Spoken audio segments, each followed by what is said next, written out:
moving on to the comp pick in the third round, the 49ers selected Ambry Thomas, who is a cornerback out of Michigan. He's 6 feet tall, 190 pounds. I'm very confident he is going to pretty much redshirt this year.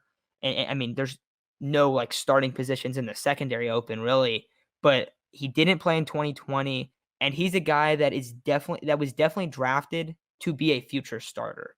But Aiden, you can kind of lead this one off. What do you think about the Ambry Thomas pick, and what do you kind of expect from him not only this year but next year and just down the road?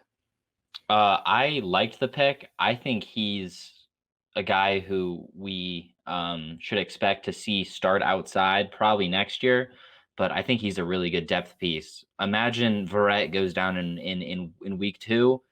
The Niners secondary looks completely different than it does right at this moment. We're kind of looking at it as a strength, but there's not a whole lot of depth there. So I think Ambry Thomas was a huge pick as a guy with potential who could potentially come in. And he did play 3 years of college. I think he opted out this final year, but he's a guy who could come in and not be Brian Allen. I know those two words bring back some painful memories, but I think Ambry Thomas can play. I think he could play right away, but I don't really expect him to. I don't really want him to. But he's a guy that I would love to see trotting out there week 1, 2022 with Lance Sermon and the rest of the offensive gang.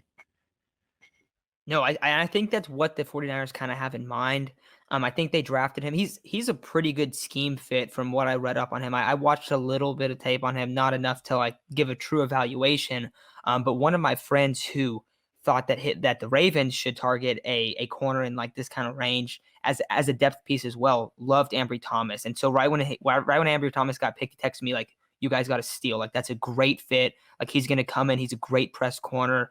And whenever I was just like watching some of his like plays, and also like when the highlights came on during the draft, he's impressed like every single play. So it's cool to see that because the Niners want to run a lot of press. Also, cool thing about him, he projects to be a guy that can play both man and zone coverage. Like he has the instincts to play zone, but he also has the athleticism to be a man corner. And also, we were kind of talking about it. We don't really know where his future is. We don't know if he's their future nickel or he's their future outside.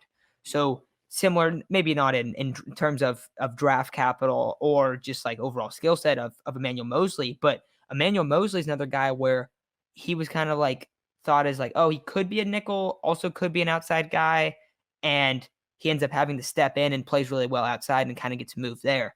That's something that we could see with Ambry Thomas, where if let's say K1 misses a game and he comes in at nickel and he dominates, there's a good chance he could be that future nickel. But same thing, if a Verrett or an E-Man go down and miss a couple weeks, he could come and fill in there, and they kind of say, hey, we've seen him do good here. Let's see how he looks. And maybe there's a chance that we could even see him in 2021. Like I said, it's kind of like a redshirt year. But if you're a backup on the Niners and someone goes down, like he very well could have to step in and play early on. So I do think there's a good chance there. But just I kind of wonder what they think he's going to be, because I think that his career could play out a lot of different ways. But overall, I think he's a really good, very instinctual player. Ran a 4.37. Looks very athletic. Played at Michigan. Played in the Big Ten. Got to play against some good competition there. But overall, I think this was a good pick. I think this was a smart pick. We wanted to see a corner with a good amount of upside, and I think we're going to get that with Ambry Thomas. Yeah, I think that's a really good point. I expect him to play in some capacity this year, but I think there's zero pressure on him to play this year. He is a guy with tons of potential, and I think it was a good pick.